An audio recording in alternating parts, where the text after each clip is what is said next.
All right. It is time to talk Cognizant Classic. PGA Tour betting on the menu. Looking to pump out some winners. And if that's too much of a mouthful for you, just do what we do and call it the Honda Classic. Yeah, it's always going to be the Honda for us.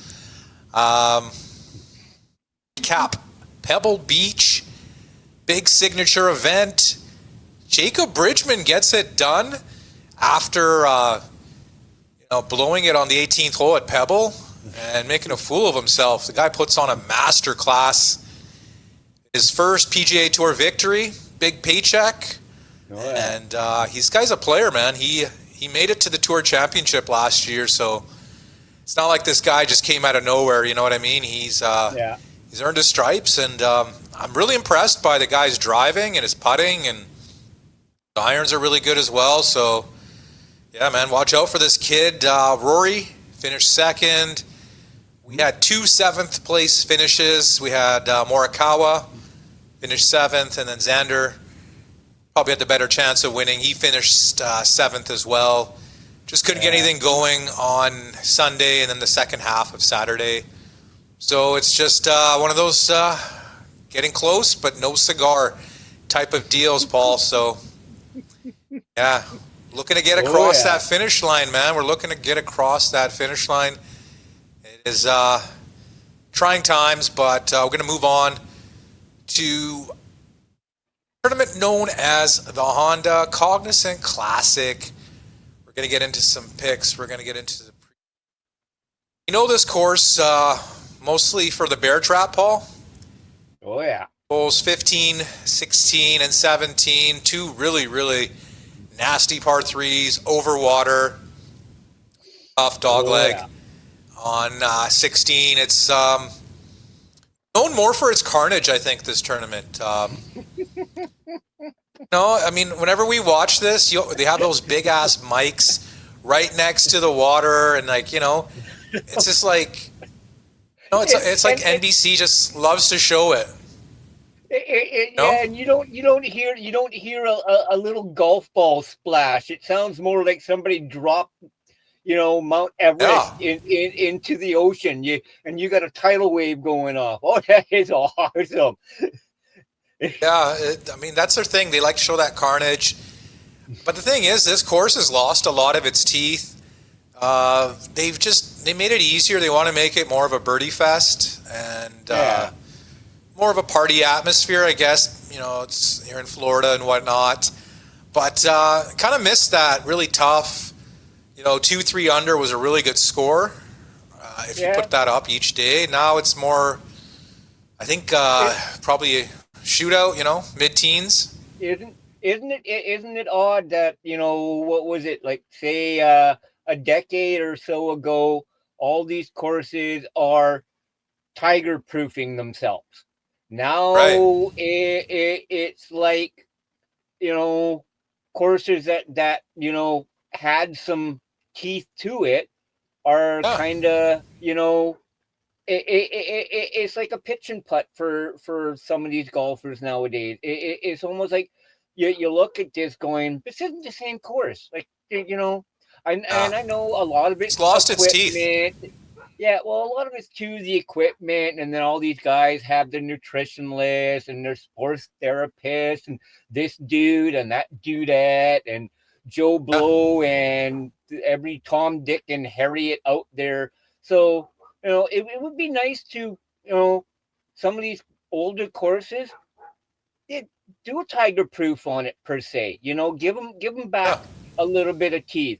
Make a bunker a lot bigger, or turn what used to be a easy bunker into a St. Andrews bomb crater. One of those bunkers. I'm with you, Paul. I'm with you. But, it's just certain tournaments, they try to change their MO, their reputation. And I don't know, new people, new management, whatever it is. But here we are.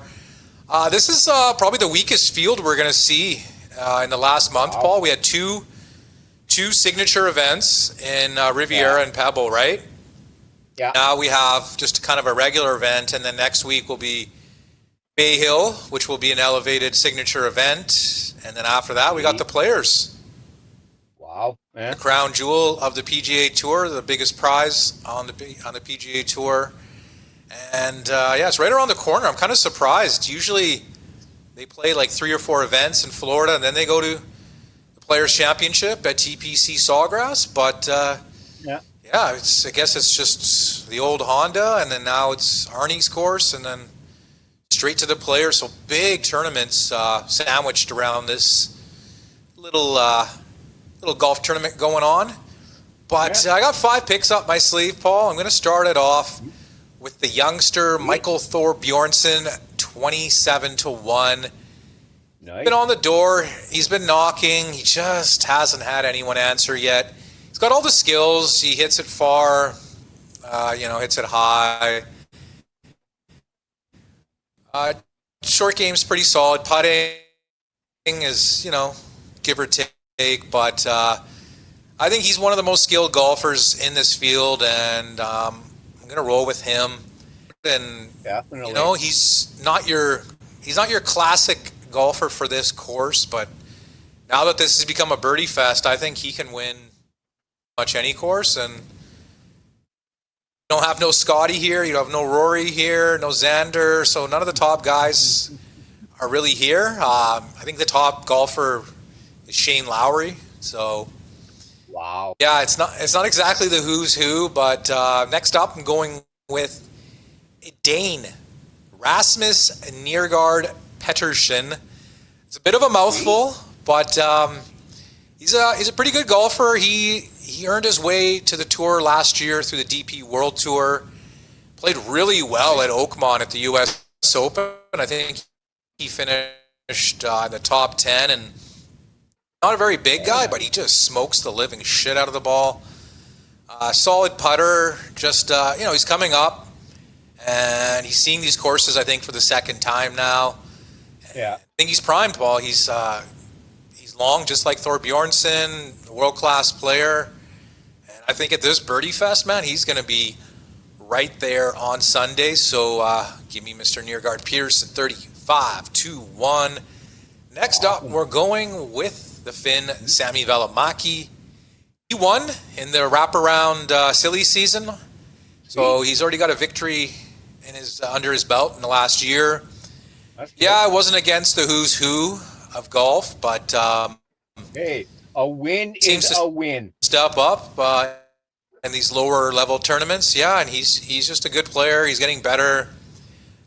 He's long off the tee, kind of the recipe so far for the golfers I've taken, and yeah, I'm liking Sammy to get in the mix here, make some noise, and at 60-1, I think he's just as good as the golfers that are 40-1. So yeah, go Mr. Sami Välimäki.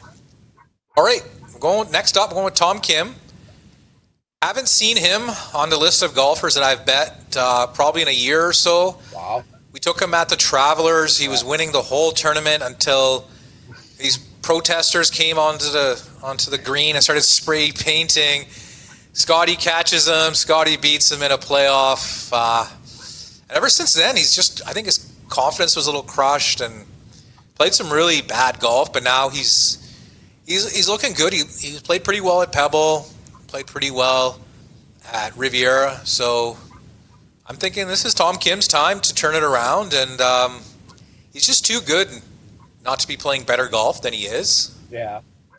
And, he's already got 2 wins under his belt at a really young age, and sometimes that maybe can get to your head, and you can just think that it's automatic. But I think this little valley he's gone through, I think it's shaped him a little bit, and maybe he's working a little bit harder. He's working a little bit smarter. But at 66-1 in this field, why not? Give me a guy who's won 2 times. He's a President's Cup player, and when he gets in the mix, he knows how to win. So sign me up. Tom Kim, 66-1. Last up, but not least, Taylor Moore, 120-1. Yeah, a bit of a bomb. Ryan Moore. I thought it was Ryan Moore for a minute there going. Yeah, I mean, now. I haven't seen much of Ryan Moore lately. I think he's injured. but he's also creeping up into the mid 40s, where a lot of golfers kind of are lost, right? Because it's hard to get into tournaments. You're playing against guys 20 years younger than you. You know, you're probably just counting down the days till the Champions Tour. So, yeah, I mean, I do miss watching Ryan Moore. Great iron player. Got to talk to him at the 2011 Canadian Open. But Taylor Moore's pretty solid. He's done well at this course before. Just hasn't played really good golf lately. I've seen some signs here and there. He's a pretty long player. Okay. He's won on the tour. It's one of these guys that's in a valley, and at 120 to 1, putting $4 on him to win 500. I'll take that shot. I got 5 guys this tournament, and I'm gonna roll with Thor Bjornsson, Nørgaard Peterson, Valimaki, Tom Kim, and Taylor Moore. I'm liking it. We need to get across the line sooner than later. No top 20s or any each ways 8th place for any of these guys. You're just taking them all 5 of them straight up. I think I'm going to do Taylor Moore with 8 places.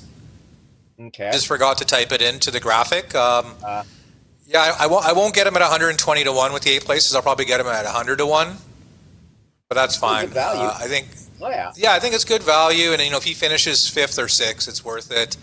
And I mean, I've seen a lot of guys are now doing like the top 3 each way, where you get way better odds. Like say a guy's 20 to 1, if you take him in the 3-way, each way you get like 33 to 1 or 35 to 1. Ooh, but you do have to pay for the top 3 as well as a secondary bet. But it helps, right? Because you're not paying as much for the first bet. So I'm seeing people have success with it. I might have to dip my toes into the top 3 each way market. But we'll see what happens this week. And next week we got a big week. All the top guys are back out there. We're going to have Rory, Scotty, Tommy Fleetwood, Xander. You name it, they're going to be there. And and then the Players' Championship. Love that 17th hole, and that's only 2 weeks away.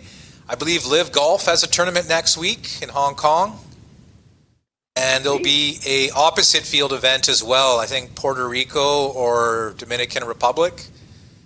So 2 PGA Tour events, Live Golf, and then the Players the following week. So busy schedule, and we're here for it. Let's click like and subscribe. We're gonna catch you guys on the next one. Hang loose, people. Peace out.